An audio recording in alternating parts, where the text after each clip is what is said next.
നമസ്കാരം, എൻ്റെ പേര് ശ്രീറാം.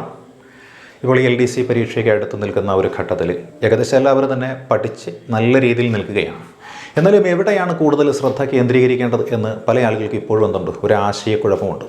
അപ്പോൾ അങ്ങനെ ആശയക്കുഴപ്പമുള്ള മേഖല എന്ന് വെച്ചാൽ എന്തറിയാം, എങ്ങനെ ചോദ്യം വരും, ഏത് രീതിയിൽ അവിടെ നിന്നും വരുന്ന ചോദ്യങ്ങളെ ടാക്കിൾ ചെയ്യാം, ഇങ്ങനെ ഒരു ബുദ്ധിമുട്ടായിരിക്കും പല ആൾക്കാരും അനുഭവപ്പെടുന്നത്. അപ്പോൾ അത്തരത്തിൽ ബുദ്ധിമുട്ട് അനുഭവപ്പെടുന്ന മേഖല നമുക്കറിയാം എന്തായിരിക്കാം. സ്റ്റേറ്റ്മെൻറ്റ് തരത്തിലുള്ള ചോദ്യങ്ങളൊക്കെ വരുന്ന വളരെ ആഴത്തിൽ കാര്യങ്ങൾ അറിഞ്ഞ് പഠിച്ച് മനസ്സിലാക്കേണ്ടുന്ന ഏരിയ, അതാണ് ജനറൽ നോളഡ്ജ് മേഖല എന്ന് പറയുന്നത്. അതായത് ഇംഗ്ലീഷ്, മലയാളം, കണക്ക് 30 മാർക്ക് ആ മേഖല ഒരുവിധം നന്നായിട്ട് നിങ്ങൾ പഠിച്ചിട്ടുണ്ടാവും. അതേപോലെ തന്നെ 20 മാർക്കിൻ്റെ കറണ്ട് അഫയേഴ്സും അത്യാവശ്യം ഏതെങ്കിലുമൊക്കെ കണ്ടിന്യൂസ് ആയിട്ടുള്ള ആർട്ടിക്കിൾസോ അതല്ലെങ്കിൽ ചാനലുകളോ കണ്ടു കഴിഞ്ഞാൽ നമുക്ക് എന്ത് ചെയ്യാൻ പറ്റും, ആ ഒരു 20 മാർക്ക് നമുക്ക് ടാക്കിൾ ചെയ്യാൻ പറ്റും.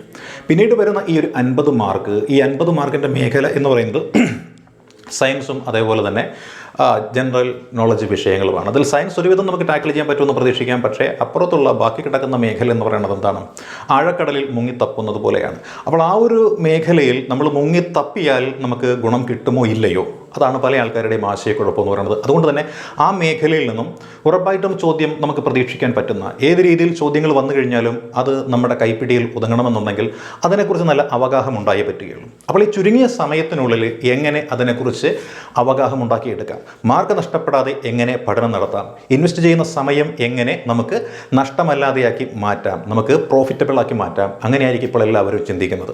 അപ്പോൾ അങ്ങനെ കുറച്ച് കൂട്ടുകാർ ആവശ്യപ്പെട്ടതിൻ്റെ അടിസ്ഥാനത്തിൽ നമ്മൾ അത്തരത്തിലുള്ള ഹോട്ട് ടോപ്പിക്സ് അടങ്ങിയ മേഖലകൾ, പ്രത്യേകിച്ച് ജനറൽ നോളജ് മേഖലയിലാണല്ലോ അതിൻ്റെ ആഴത്തിലുള്ള അറിവ് വേണ്ടി വരിക. അപ്പോൾ ആ ഒരു മേഖലയിൽ ക്ലാസ്സുകൾ, അതായത് തികച്ചും സൗജന്യമായിട്ട് ഫ്രീ ആയിട്ട് ഓഫ്ലൈൻ ക്ലാസ്സുകൾ നൽകാനായിട്ട് നിശ്ചയിച്ചിരിക്കുകയാണ്.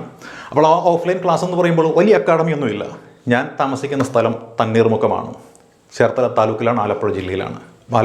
ആലപ്പുഴ ജില്ലയിൽ ചേർത്തല താലൂക്കിൽ തണ്ണീർമുക്കത്താണ് എൻ്റെ വീട്. അവിടെ പഠിക്കുന്ന ആളുകൾക്കാണ് ഈ ഒരു ഹോട്ട് ടോപ്പിക്സിൻ്റെ ക്ലാസ് ഫ്രീ ആയിട്ട് ഓഫ്ലൈനായിട്ട് കൊടുക്കുവാനായിട്ട് നിശ്ചയിച്ചിരിക്കുന്നത്.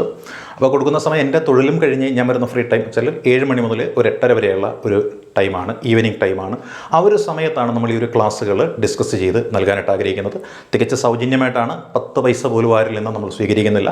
അപ്പോൾ ഈ ക്ലാസ്സുകൾ വേണ്ട ആളുകളുണ്ടെങ്കിൽ ഞങ്ങളുടെ ഡിസ്ക്രിപ്ഷൻ ബോക്സിൽ കൊടുത്തിരിക്കുന്ന ആ ഒരു നമ്പറിൽ കോൺടാക്റ്റ് ചെയ്ത് നിങ്ങളുടെ സീറ്റ് ഉറപ്പിക്കാവുന്നതാണ്. അപ്പോൾ പറഞ്ഞു, വീട്ടിൽ വെച്ചാണ് ക്ലാസ്, അതുകൊണ്ട് ഒരുപാട് ആളുകൾക്ക് ഇരുന്ന് പഠിക്കാനുള്ള സംവിധാനമൊന്നുമില്ല. 10-20 ആളുകൾക്ക് മാക്സിമം ഇരിക്കാനായിട്ടുള്ള സംവിധാനമൊക്കെ ഉള്ളൂ.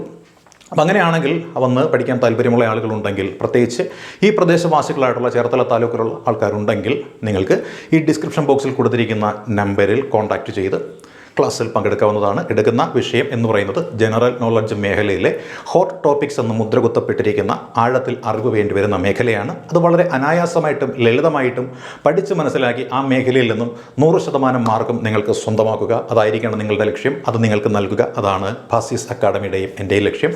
അപ്പോൾ പരീക്ഷ എഴുതുന്ന എല്ലാ പ്രിയപ്പെട്ട കൂട്ടുകാർക്കും ഈ പറയുന്ന ഭാസിസ് അക്കാഡമിയുടെ ഈ ഒരു ക്ലാസ് എന്ന് പറയുന്നത് ഒരു അറിയിപ്പായിട്ട് നൽകുന്നു.